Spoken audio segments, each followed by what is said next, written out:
चलिए स्टार्ट करते हैं। अगर आपको 3x3 मैट्रिक्स का एडजॉइंट निकालना हो तो आप कुछ ही पलों में इसका एडजॉइंट निकाल सकते हैं। मीन्स अगर आपके ऑब्जेक्टिव के क्वेश्चन में 3x3 मैट्रिक्स मतलब 3 रो और 3 कॉलम दे दें और बोले कि इसका एडजॉइंट निकालिए, तो आप बहुत लंबे मेथड जाएंगे। मतलब कि जैसे कि उसका पहले कोफैक्टर निकालेंगे, फिर उसका ट्रांसपोज करेंगे और फिर उसका एडजॉइंट निकालेंगे। इसमें काफ़ी कुछ लंबा टाइम लग जाएगा, लेकिन आप इस मेथड से कुछ ही सेकेंडों में 3x3 का एडजॉइंट निकाल सकते हैं।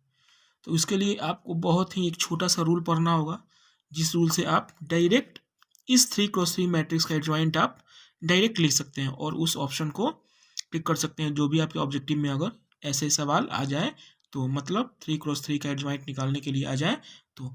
चलिए, तो इस नियम को हम लोग पढ़ते हैं। जैसे कि मान लीजिए मेरे पास कोई एक मैट्रिक्स है, आप यहाँ देख रहे हैं, जिसमें 9 एलिमेंट है, 0 1 2 1 2 3 3 1 1, और मुझे इसका एडजॉइंट निकालना है। तो मैंने आपको देखो यहाँ पे मैंने आपका एडजॉइंट निकाल के मैंने यहाँ पे बता दिया। ठीक है, तो ये जो एडजॉइंट निकला है इस मैट्रिक्स का, ये इस नियम के अकॉर्डिंग, जो नियम है इस नियम के अकॉर्डिंग मैंने निकाल के आपको बताया, जो कि काफ़ी सिंपल है। थोड़ा सा अगर आप रूल ये समझ जाते हैं तो आप सेकंडों में निकाल सकते हैं। ठीक है, तो चलिए हम लोग इस रूल को समझते हैं कि कैसे होता है ये। ठीक है, देखिए करना कुछ नहीं होता है। जो आपका मैट्रिक्स दिया हुआ है, ठीक है ना, जो मैट्रिक्स दिया हुआ है, इस मैट्रिक्स में ये मिडिल वाले कॉलम में मिडिल टर्म को मार्क करेंगे। ठीक है, तो ये हो गया आपका बीच वाला टर्म। ठीक, तो सबसे पहले हम लोग क्या लिखेंगे, बीच। अभी हम लोग कैसे इसको घुमाएंगे, देखिए इस पेन को हम लोग ऐसे घुमाएंगे, ऐसे ऐसे ऐसे घुमाएंगे। ठीक है, और फिर 2 पे लाके छोड़ेंगे। मतलब इस बीच वाले कॉलम को नीचे से घुमाएंगे और फिर 2 पे लाके छोड़ देंगे। मतलब बीच वाला एलिमेंट, फिर नीचे वाला, फिर ऊपर वाला, फिर बीच वाला। और आपको रो वाइज लिखना है। तो देखो 2 मैंने यहाँ लिखा, फिर 1 मैंने यहाँ लिखा, फिर हम यहाँ गए तो फिर ये 1 यहाँ आ गया, और फिर 2 पे रो वाइज मैंने लिख दिया। मतलब 2 1 1 2 2 1 1 2। कॉलम वाइज जाना है, रो वाइज लिखना है। ठीक है, और मिडिल वाले एलिमेंट को, बीच वाले एलिमेंट को सेलेक्ट करना है। देखिए 2 1 1 2 2 1 1 2। ठीक है, तो मैंने इस कॉलम के सारे एलिमेंट को इस रो में मैंने लिख दिया। ठीक है, चलिए अब हमको राइट हैंड साइड वाले कॉलम में जाना है, फिर से वही काम करना है। मिडिल वाले टर्म को, मिडिल वाले एलिमेंट को पकड़ना है, और फिर से बीच वाला, नीचे वाला, ऊपर वाला, बीच वाला। फिर देखो 3 1 2 3 3 1 2 3। ठीक है, मतलब 3 को जाना है, फिर नीचे जाना है, फिर ऊपर जाना है, फिर बीच में आना है। ठीक है, तो देखो 3 1 2 3 3 1 2 3। मतलब मैंने इस कॉलम के साथ भी वो प्रोसेस मैंने रिपीट कर दिया। ठीक है, अब हम फिर इस वाले के साथ आएंगे। ठीक है, फिर बीच वाला मैंने एलिमेंट पकड़ा। ठीक है, फिर क्या होगा, 1 3 0 1 1 3 0 1।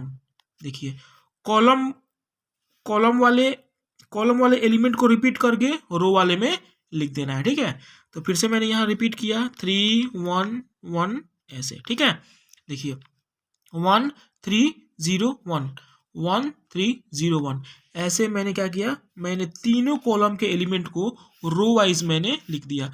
उसके बाद जो ये वाला सबसे लास्ट रो है, फिर से इसी को हमको फिर से रिपीट, ये जो वाला मैंने ऊपर ये जो लिखा है इसको फिर से दोबारा लिख दीजिए। 2 1 1 2 है, तो इस रो को यहाँ रिपीट कर दीजिए, यानी 2 1 1 2। ठीक है, ये हो गया। मतलब इसके अकॉर्डिंग मैंने एक पैटर्न बना लिया। ठीक है, अब करना कुछ नहीं होता है, बस ऐसे तिरछा गुना करके और उसको माइनस कर दीजिए। जैसे देखिए 2 में से 1, 2 एकम 2 और 3 एकम 3, तो 2 एकम 2 और 3 एकम 3, 2 एकम 2 3 एकम 3। तो क्या करना है, इसको गुना करके क्या करना है, घटा देना है। देखिए 2 एकम 2 और -3, तो -1 आ गया यहाँ से।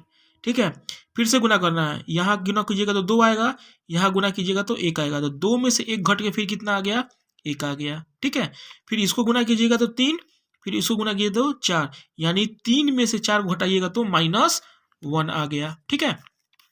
फिर इसको गुना कीजिए, 3 तिहाई 9 और 1 एकम 1, तो 9 में से 1 गया 8, फिर 1 में 0, तो यहाँ 0 हो गया, और 3 दूना 6 यानी 0 माइनस 6, ठीक है। फिर यहाँ गुना कीजिए, 2 एकम 2, यहाँ तो 0 हो गया, यानी 2 एकम 2 और माइनस 0, तो यहाँ पे सिर्फ 2 बचा।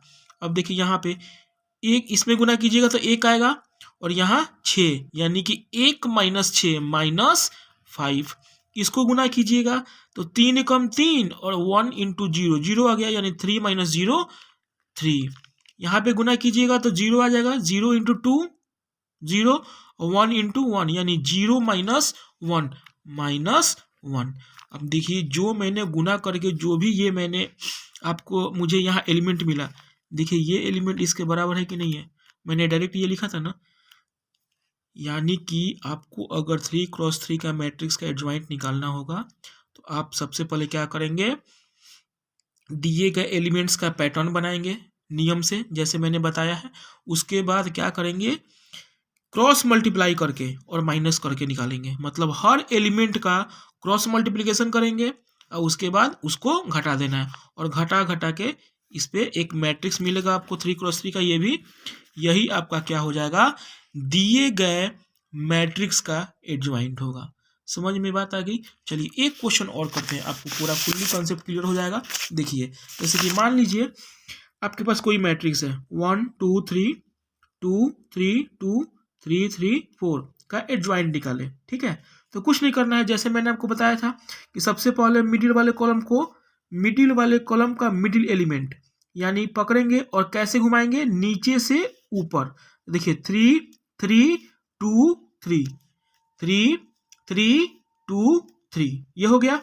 चलिए इसका मैंने काम कर दिया, अब हम किसका काम करेंगे, इसका काम करेंगे। फिर से मिडिल वाला पकड़ेंगे, 2 4 3 2 2 4 3 2, इसका भी काम हो गया। फिर हम इस वाले का काम करेंगे, 2 3 1 2 2 3 1 2, मतलब नीचे से आके ऊपर में रो वाइज लिख देना है, ठीक है। अब फिर से ये जो ऊपर वाला रो है एक बार फिर से नीचे रिपीट कर देना है, मैंने रिपीट कर दिया। यहाँ पे 3 3 2 3 3 3 2 3। अब करना कुछ नहीं है, बस क्रॉस मल्टीप्लिकेशन करके माइनस करते जाना है।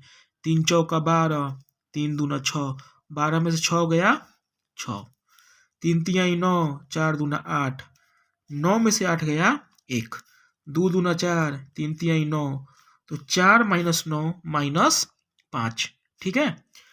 2 तिहाई 6, 4 दूना 8, 6 माइनस 8 माइनस 2, 4 एकम 4, 3 तिहाई 9, 4 माइनस 9 माइनस 5, 3 दूना 6, 2 दूना 4, सॉरी 2 एकम 2, तो 6 में से 2 गया 4, 2 तिहाई 6, 3 तिहाई 9, मतलब 6 में से 9 गया माइनस 3, ठीक है।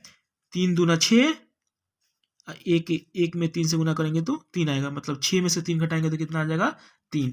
फिर से 1 में 3 से गुना करेंगे 3 और 2 दूना 4, यानी 3 माइनस 4 माइनस 1।